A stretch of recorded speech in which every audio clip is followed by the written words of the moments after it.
convidar aqui o irmão Munhoz. É isso? Pode vir aqui, por favor. O irmão Munhoz, nesta manhã, será o nosso professor, vai nos instruir no Evangelho de João. Estamos estudando o Evangelho de João. O irmão Munhoz é professor na sala dos adolescentes, é isso? Isso. E hoje ele vai nos abençoar aqui em nome de Jesus. Vamos orar pelo nosso professor? Amado Deus e querido Pai Celestial, te apresentamos a vida do irmão Munhoz, suplicamos a Ti que ele seja cheio do Espírito Santo e que possa nos instruir na Tua palavra. Suplicamos ainda que o Espírito de Deus ilumine as nossas mentes para nos dar compreensão das verdades reveladas nas Escrituras. Muito obrigado, ó Pai, te agradecemos no nome de Jesus. Amém. Deus abençoe.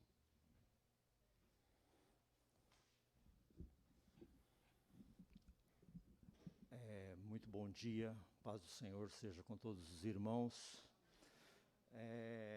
A pregação do pastor foi providencial, né? Porque onde já se viu, né? Eu poder falar para os irmãos e tentar ensinar a palavra de Deus aos irmãos, com tantos doutores aqui, né? E Deus me colocou aqui nesta tarefa. Né? Estamos no capítulo 16 de João, hoje, e a explanação que nós faremos hoje aqui, ela vai falar sobre o trabalho do Espírito Santo, o trabalho que o Espírito Santo desenvolve na igreja, e o trabalho que ele veio desenvolver na terra. E Cristo é maravilhoso e vai falar de uma forma muito simples para os apóstolos, né, e para os seus discípulos, e vai transmitir exatamente o trabalho do Espírito Santo na terra. Né? Então, nós já estamos vindo de algumas aulas, né, seguindo capítulo a capítulo, e você já sabe que o Espírito Santo vai desempenhar um papel importantíssimo no livro de João. Né? E justamente lá no capítulo 1, você tem a descida do Espírito Santo no batismo de Jesus. Então, Jesus recebe o Espírito Santo ali no primeiro capítulo de João. E nós sabemos também, já com base no estudo do capítulo 3, que se a pessoa não nascer da água e do Espírito, não poderá ver a Deus, ou não poderá participar do reino de Deus. Né? E no capítulo 7, você tem uma promessa muito interessante e maravilhosa, que aquele que crê, do seu interior fluirão rios de águas vivas. Né? E esse fluir de águas vivas só será possível através do Espírito Santo, da intercessão do Espírito Santo. Então, reunido lá com os discípulos, Jesus ainda vai ensinar no capítulo 14 que o Espírito Santo é o Consolador. Né? Então, Consolador porque vai suprir aquela necessidade que o ser humano, natural que o ser humano tem da presença de Deus. Né? Ele vai preencher o vazio no ser humano. Né? Reunido também com os seus discípulos, ele vai dizer que o Espírito Santo é o Espírito da verdade.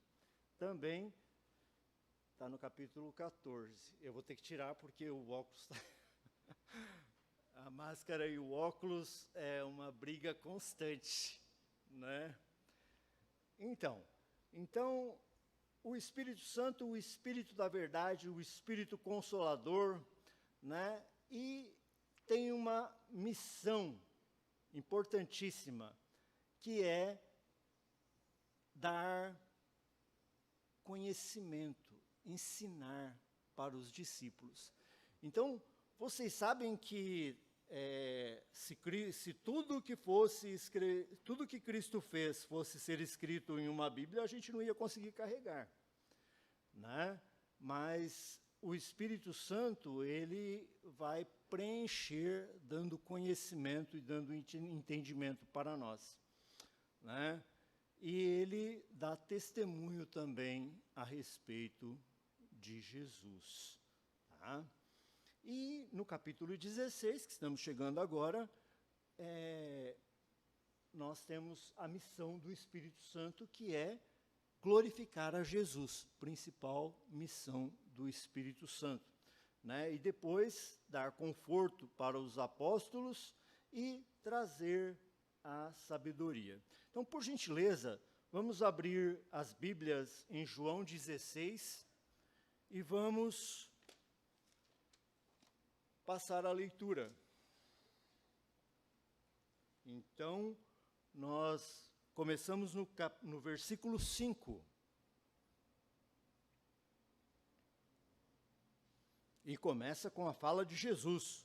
Então, João 16, versículo 5. Agora vou para aquele que me enviou, e nenhum de vós me pergunta, para onde vais? Antes, porque isto vos tenho dito, o vosso coração se encheu de tristeza. Porém, digo-vos a verdade, que vos convém que eu vá, porque se eu não for, o Consolador não virá a vós, mas, quando eu for, vô-lo enviarei. E quando ele vier, convencerá o mundo do pecado, da justiça e do juízo. Do pecado, porque não creem em mim. Da justiça, porque vou para meu Pai e não me vereis mais. E do juízo, porque já o príncipe deste mundo está julgado. Bom, vamos ler neste primeiro momento até o versículo 11 apenas, né? E esse versículo, esses versículos são muito, muito importantes para nós, né? Por quê?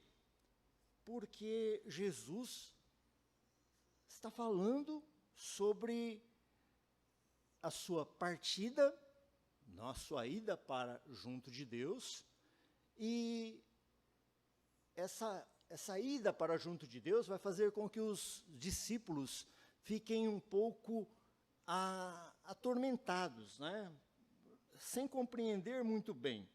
E Jesus está dizendo que eles não vão ficar desamparados, que eles terão quem? Um Consolador. E convém que Jesus vá. E quando a gente pensa que convém que Jesus vá, por que é conveniente que Jesus volte para o céu?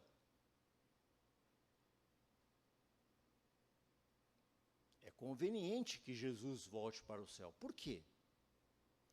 Porque se Jesus não tivesse voltado para o céu, né, nós não teríamos o Consolador, nós não teríamos as bênçãos de Deus que temos hoje. De uma forma bem simples, não teríamos as bênçãos de Deus que temos hoje. Então, Jesus, lá no céu, é um homem que está lá no céu. E, ao mesmo tempo, é Deus quem está lá no céu. Um homem porque ele vai entender as agruras do ser humano, né?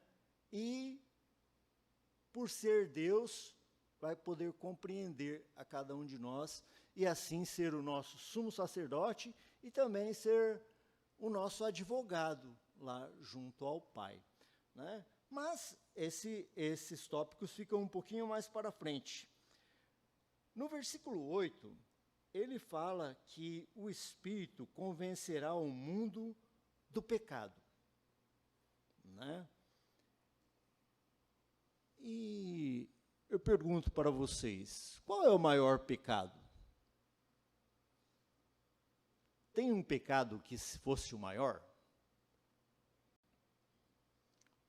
Todo pecado é pecado, então não existe pecado maior e pecado menor. Então, na hora de a gente pedir perdão, o pecado, um pecado pequeno e um pecado grande vão ser perdoados. Então, a gente, quando chega lá para pagar, o preço vai ser o mesmo, não tem um grande e um pequeno. No entanto, para que nós possamos pedir perdão pelos nossos pecados, grandes ou pequenos, nós precisamos acreditar em Jesus. Nós precisamos ter fé em Jesus, né? O mundo, então vamos voltar no tempo. O mundo daquele tempo via Jesus, alguns viam Jesus como o Messias, mas o mundo via Jesus como um bandido, que merecia mesmo morrer lá na cruz. O mundo via Jesus como um pecador. Assim como, na atualidade, nós temos uma grande parcela da população que vê Jesus também assim. Ele é apenas mais um. Ou ele é um profeta, ou ele é uma pessoa iluminada. Na literatura, né, quem já leu Saramago sabe as coisas horríveis que tem lá no Evangelho segundo Jesus Cristo, do José Saramago. E então, ele transforma Jesus em um homem muito simples, muito pecador, muito homem. Então, isso dentro da literatura, né? Então, muitas pessoas naquela época viam Jesus, então, como um pecador e que merecia mesmo a morte, e que merecia mesmo ser tratado como um bandido, assim como hoje. Então, para que os nossos pecados possam ser perdoados, a gente precisa ir na frente de Jesus com o quê? Com fé. Se nós não acreditarmos que Cristo é capaz de perdoar os nossos pecados não serão perdoados, tanto os grandes quanto os pequenos. Então, nós precisamos ter o quê? Fé para chegarmos à frente de Jesus. Então, o Espírito vai convencer-nos do pecado. E o pecado maior qual é? Então, já foi feita essa pergunta. Não crer em Cristo. Então, olha, não creu em Cristo, mesmo aquelas pessoas maravilhosas que nós conhecemos, que fazem o bem, que são pessoas ótimas, que não creem em Cristo, não estão salvas, infelizmente. Né? Elas não creem em Cristo, portanto, os pecados, não importam se são pequenos ou grandes, não serão perdoados. E o maior pecado, então, seria não acreditar em Cristo. Vem também para convencer o mundo, o Espírito Santo vem ao mundo para convencer o mundo da justiça. Que justiça? Justiça através do próprio Jesus Cristo, porque em Jesus se cumpre toda a justiça de Deus. Então, como é que nós podemos ser limpos na presença de Deus? Somente através do sacrifício de Cristo Jesus na cruz. Ele é que nos limpa. Então, ele paga para Deus a nossa dívida, a dívida de cada um de nós. Né? Então, ele cumpre a justiça para com Deus. E ele vem também para convencer, o Espírito vem para convencer o mundo do juízo. Que juízo? O juízo, por quê? Vamos imaginar Satanás e aquele mundo que nós descrevemos agora há pouco. Né? Jesus está na cruz. Nossa, agora sim, morreu o Filho de Deus. Agora eu tomo conta desse lugar aqui. eu vou fazer o que eu quiser e estou muito contente. Isto é pensamento de Satanás. Mas o que vai acontecer na morte de Jesus na cruz? A condenação de Satanás. Satanás está totalmente perdido agora, né? Então já está julgado. E aqueles que creem em Cristo, salvos, né? Então aquele momento na cruz é um momento não, você vai ficar redundante, né? Aquele momento de Jesus na cruz é o momento, é o ápice, né, do seu ministério. É onde chega-se ao fim um ciclo, né? O véu do templo é rasgado e naquele local, Santo dos Santos, onde só adentrava o sacerdote, está sem cortina agora, né? Então aquele véu do templo foi rasgado e cada um daqueles que acreditam em Jesus podem chegar ao Santo dos Santos, no caso agora chegar a Deus, né? Então o Espírito ele vem com esta missão. Desculpe, eu falei que a nossa lição hoje está baseada no livro do pastor Hernandes Luiz Dias. Deixa eu ver se é esse mesmo o nome do homem. Isso, Fernando Dias Lopes, obrigado. Né? Então,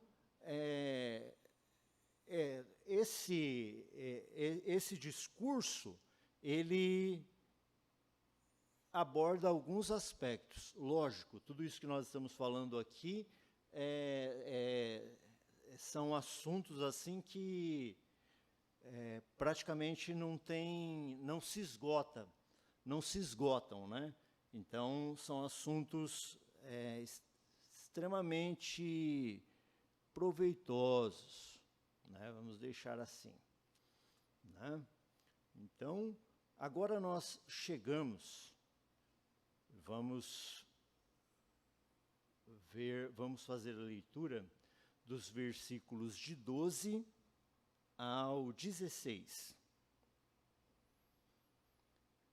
E desculpem, escola dominical não é só uma pessoa falando. Se alguém quiser fazer uma pergunta, pode fazer. Tá? Se eu não conseguir responder, nós temos aí uma equipe enorme de pessoas que podem, né? Então, se você quiser, só levantar a mão e fazer a pergunta, tá? Então, versículo 12.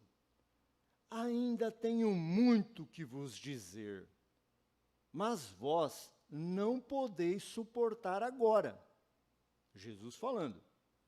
Mas quando vier aquele Espírito de verdade, ele vos guiará em toda a verdade, porque não falará de si mesmo, mas dirá tudo o que tiver ouvido e vos anunciará o que há de vir. Ele me glorificará, porque há de receber do que é meu, e vô-lo há de anunciar. Tudo quanto o Pai tem é meu. Por isso vos disse que há de receber do que é meu, e vô-lo há de anunciar. Um pouco e não me vereis, e outra vez um pouco e ver-me-eis, porquanto vou para o Pai. Então, Jesus está indo para o Pai e está prometendo que o Consolador virá e ele vai conduzir todos os discípulos à verdade. Vai conduzir todos os discípulos à verdade. E a verdade é Jesus. Então, ele vai receber a verdade do Pai, e você consegue, não sei se você consegue perceber nesses versículos, assim como nós vimos lá no capítulo 14, 15, que Jesus é Deus, né? Então, tudo que o Pai tem é meu, e vocês vão receber do que é meu, né? E Cristo, então, vai confortar os apóstolos neste momento, onde ele está preparando esses apóstolos para um trauma, né? Então, ver aquela pessoa que você ama pregada na cruz. Então, Cristo está preparando justamente para esse momento. E também para o momento onde eles ficarão, então, sem ver a Cristo. Você tem aqui, no versículo 16, um texto um pouco enigmático, né? Então, um pouco e não me vereis, e outra vez, um pouco e ver-me-eis, porquanto vou para o Pai. Além do livro, eu estava pesquisando e eu vi um discurso assim, que é um parêntese, tá? Um parêntese na aula. Eu vi nesse outro discurso que esse um pouco que não vereis seria isso daqui que nós estamos passando, né? E quando Cristo voltar, aí nós veremos novamente. Então, a interpretação daquela pessoa seria em relação às nossas vidas. No entanto, no decorrer da leitura bíblica e também na explicação do livro do Hernandes, do pastor Hernandes, nós vamos ver que este um pouco se trata daqueles dias em que Jesus passa na morte. Então, um pouco seria da sexta-feira até o domingo, né, onde eles não veriam. Outro pouco, logo depois da ressurreição, Cristo vai estar com os apóstolos ali por mais alguns dias, né? E eu adoto esta interpretação de que este um pouco seria justamente esse período onde Cristo está na mansão dos mortos, vamos dizer assim, né? Muito bem. Alguém tem uma pergunta? Bom, então vamos para o versículo 17. Vamos lá no versículo, aliás, de 16 ao 22, desculpem. Um pouco e não me vereis, e outra vez um pouco e ver-me-eis, porquanto vou para o Pai. Então alguns dos seus discípulos disseram uns aos outros, o que é isto que nos diz? Um pouco e não me vereis, e outra vez um pouco e ver-me-eis, e porquanto vou para o Pai. Diziam, pois, que quer dizer isto? Um pouco, não sabemos o que diz.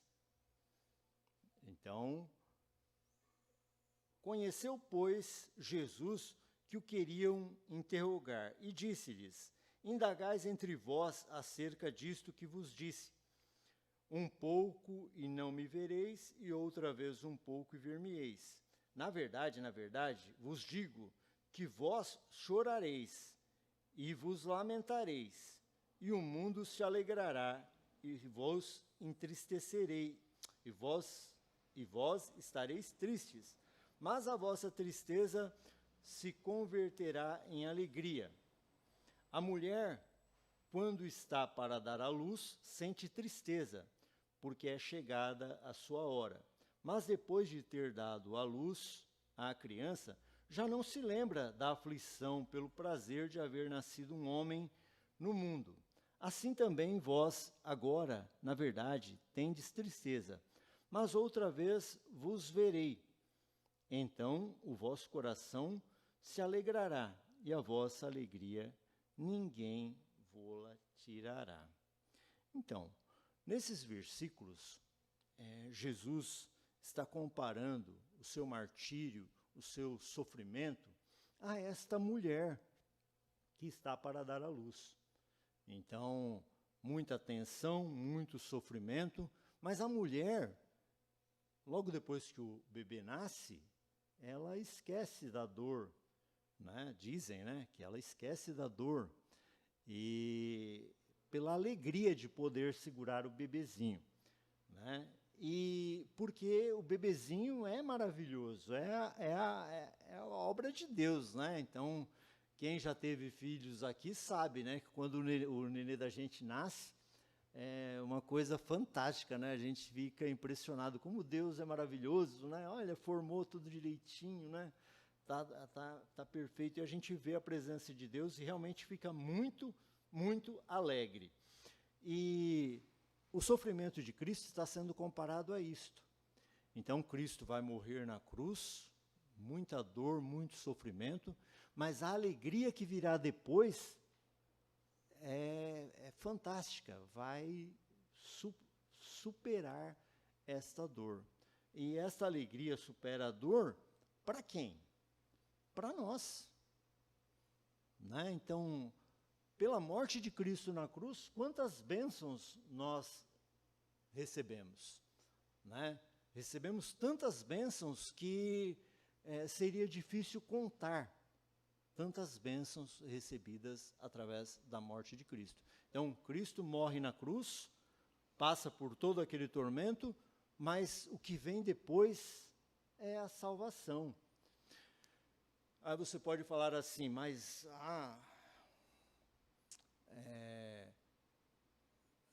muito sofrimento. Será que Cristo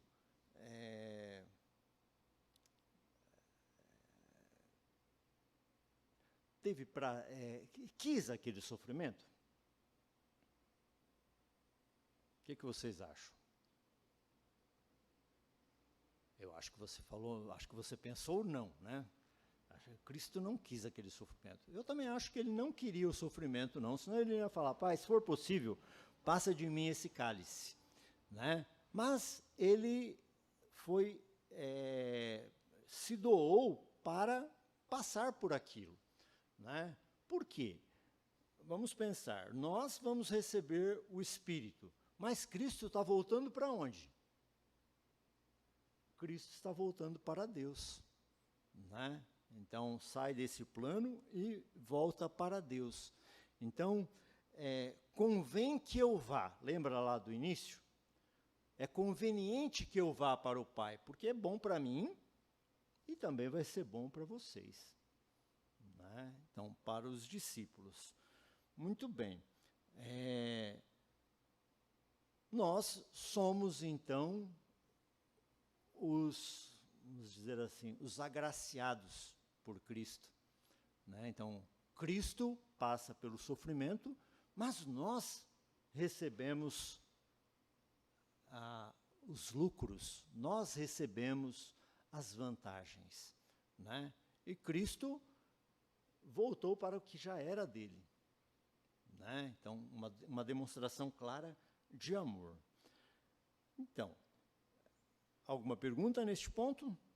Então, chegamos ao versículo 23. Então, João 16, 23. E naquele dia nada me perguntareis. Na verdade, vos digo que tudo quanto pedirdes a meu Pai em meu nome, ele vo-lo há de dar. Até agora nada pedistes em meu nome. Pedi e recebereis, para que o vosso gozo se cumpra. Disse-vos isto por parábolas. Chega, porém, a hora em que não vos falarei mais por parábolas, mas abertamente. Vos falarei acerca do Pai. Naquele dia pedireis em meu nome, e não vos digo que eu rogarei por vós ao Pai, pois o mesmo Pai vos ama, visto como vós me amastes e crestes que saí de Deus. Saí do Pai e vim ao mundo. Outra vez deixo o mundo e vou para o Pai. Disseram-lhe os seus discípulos: eis que agora falas abertamente, e não dizes parábola alguma. Paramos aí, no 29. Esses versículos dispensam explicação, não é verdade? Mas dá tanta explicação ainda. Então, olha, até agora ninguém tinha pedido nada em nome de Jesus. Por quê? Porque Jesus ainda não tinha morrido por nós, não tinha se sacrificado por nós, e não estava, aliás, estava, né, mas naquele momento estava aqui, e ia voltar para o Pai. Voltando para o Pai agora, com o quê? Com uma visão celestial? Será que Cristo está voltando para o Pai somente com uma visão celestial? Ou ele está voltando com uma visão humana? Será que agora ele leva a visão humana dele para o Pai? E assim ele pode ser nosso advogado? O que vocês acham? Né? Eu acho que sim. Então, Cristo está lá agora e tudo que for pedido com fé em nome de Jesus será atendido. Então, eu posso pedir qualquer coisa? Posso. Contanto que ela esteja de acordo com a vontade de Cristo. Né? Se ela não estiver de acordo com a vontade de Cristo, pode até ser um pecado o nosso pedido. Né? Então, tudo que nós pedirmos e estiver de acordo com a vontade de Cristo, será atendido.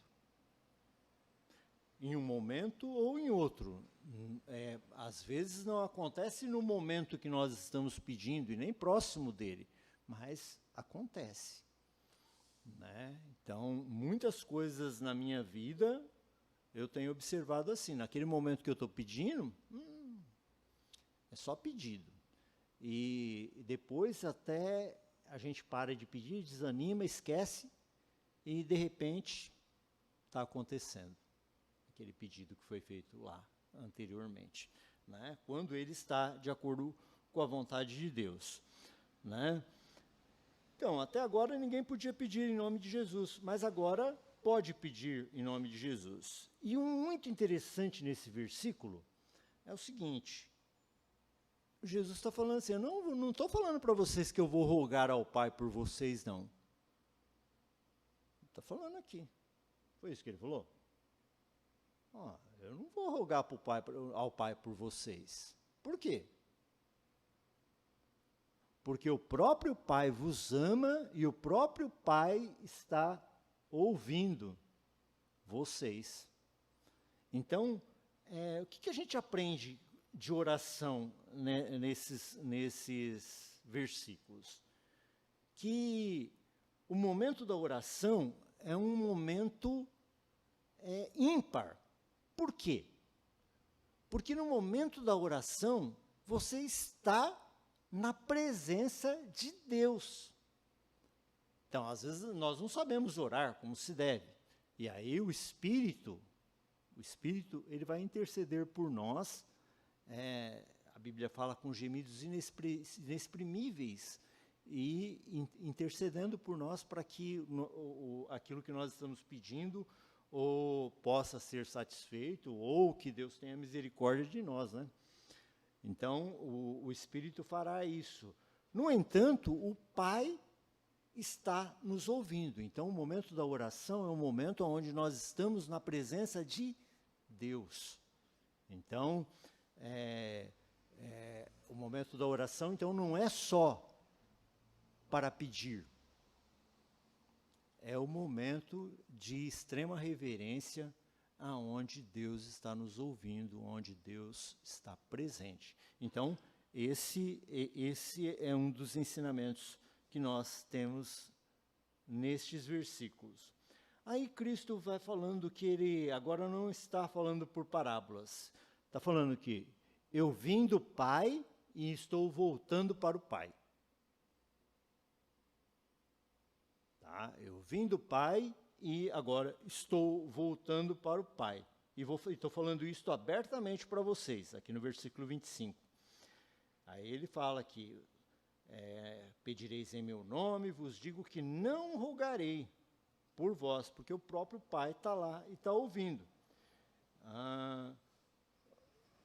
Isso. E aí os discípulos vão falar assim: nossa, agora o senhor está falando de um jeito que a gente está conseguindo entender. A gente está entendendo agora o que o senhor está falando. Porque antes o senhor estava falando por parábolas e nós não estávamos entendendo. E agora nós estamos entendendo. E nós acreditamos agora que o Senhor veio de Deus mesmo. O Senhor veio de Deus agora, porque agora a gente está entendendo o que o senhor está falando. Estão percebendo? E aí Jesus, logo no outro versículo, Jesus vai falar assim: agora, aqui ó, no versículo 30, vamos lá. Agora conhecemos que sabes tudo e não precisas de que alguém te interrogue. Por isso cremos que saíste de Deus.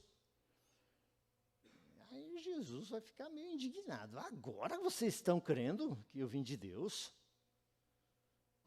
Então percebam, está bem pertinho da cruz. Bem pertinho da cruz. E os discípulos estão dizendo assim: agora a gente crê. Aí Jesus vai falar assim: desculpem. Respondeu-lhe Jesus: credes agora?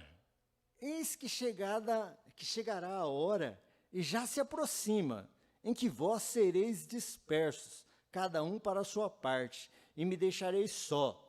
Mas não estou só, porque o Pai está comigo. Então, a gente percebe aqui um tom de revolta de Cristo com os apóstolos? O que vocês acham? Não. Então, Cristo é tão maravilhoso porque Ele nos perdoa mesmo antes da gente pecar. Né? Antes de você pecar, Cristo já nos perdoa, né? E os apóstolos aqui vão ter esta fala, Cristo vai fazer esse questionamento, e dá para a gente entender, porque lá em em Atos, quando, depois de Cristo passar os 40 dias aqui e andar com eles, depois de ressurreto, Jesus fala para eles aguardarem ali em Jerusalém até a descida do Espírito. E eles vão perguntar assim: então, na descida do Espírito, o Senhor vai restabelecer o reino a Jerusalém? Então, vejam, até depois da morte de Cristo, pouco antes de Cristo ascender aos céus, os apóstolos e os discípulos ainda não estão entendendo bem a natureza do reino de Cristo. Né? Cristo já padeceu na cruz, já passou praticamente 40 dias, e um dos apóstolos está perguntando: então, esse vai ser o momento que o Senhor vai estabelecer o reino novamente a Israel?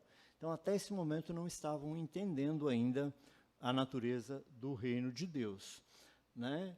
E por aí também dá para a gente perceber o trabalho do Espírito Santo, que vai fazer com que a gente, e também os discípulos ali, entendam qual é a natureza do reino de Deus, que não é uma natureza terrena. Né? Onde nós estávamos.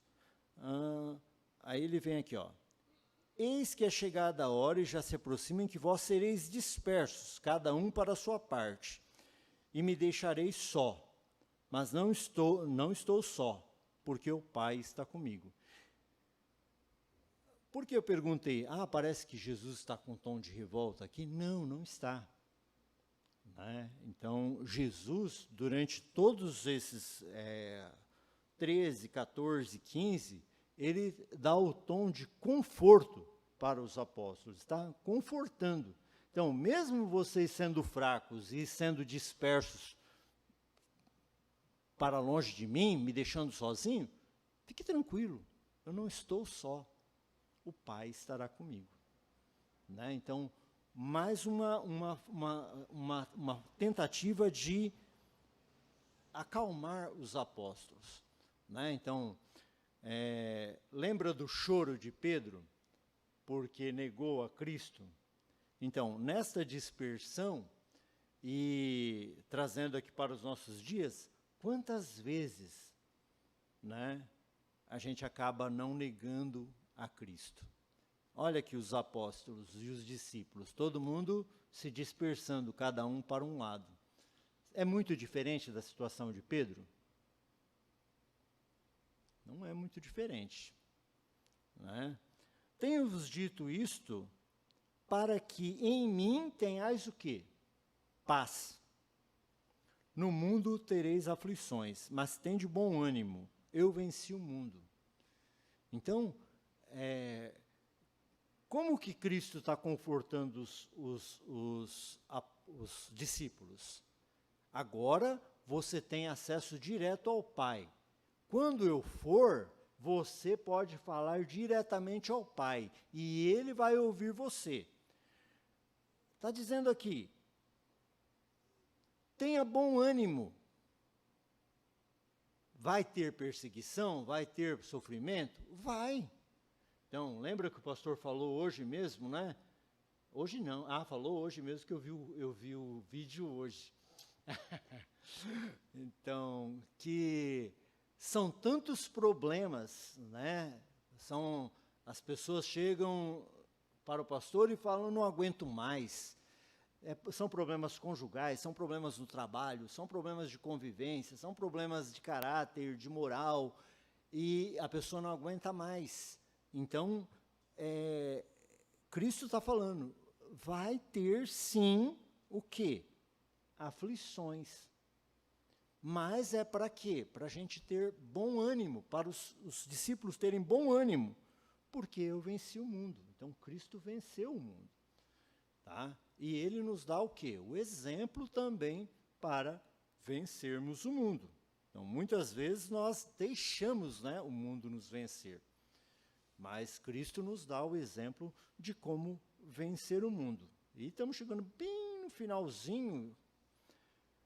Eu gostaria de ler com os irmãos. Nossa, tinha tudo isso daqui.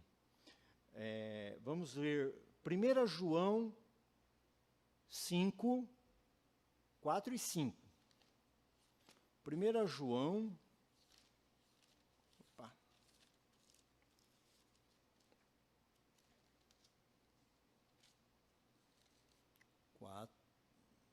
capítulo 5, versículos 4 e 5.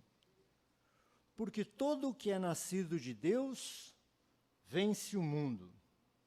Esta é a vitória que vence o mundo, a nossa fé. Quem é que vence o mundo, senão aquele que crê que Jesus é Filho de Deus? Então, só tem uma forma de vencer o mundo, crendo que Jesus Cristo é o Filho de Deus. Né? Vamos ter aflições? Vamos.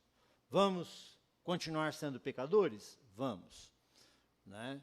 No entanto, nós temos Cristo, que é o nosso Cordeiro, é o nosso sacrifício pelos nossos pecados. E também é o nosso sumo sacerdote, e também é o nosso advogado junto a Deus.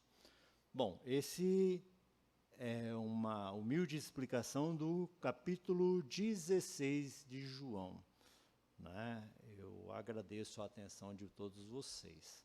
Né? E gostaria de fazer uma pequena oração. Né? Vamos orar. Senhor Deus, Pai bendito, Senhor de misericórdia, muito obrigado, Deus, pelas nossas vidas. Muito obrigado, Deus, por nós estarmos aqui e podermos levantar a nossa voz ao Senhor.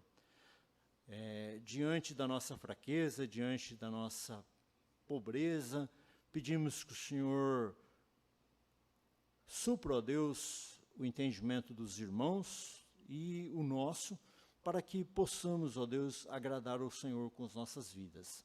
Abençoa, Deus, esse estudo, abençoa, Deus, os próximos capítulos do livro de João que estudaremos, que o Senhor seja conosco, ó Deus, e nos ilumine.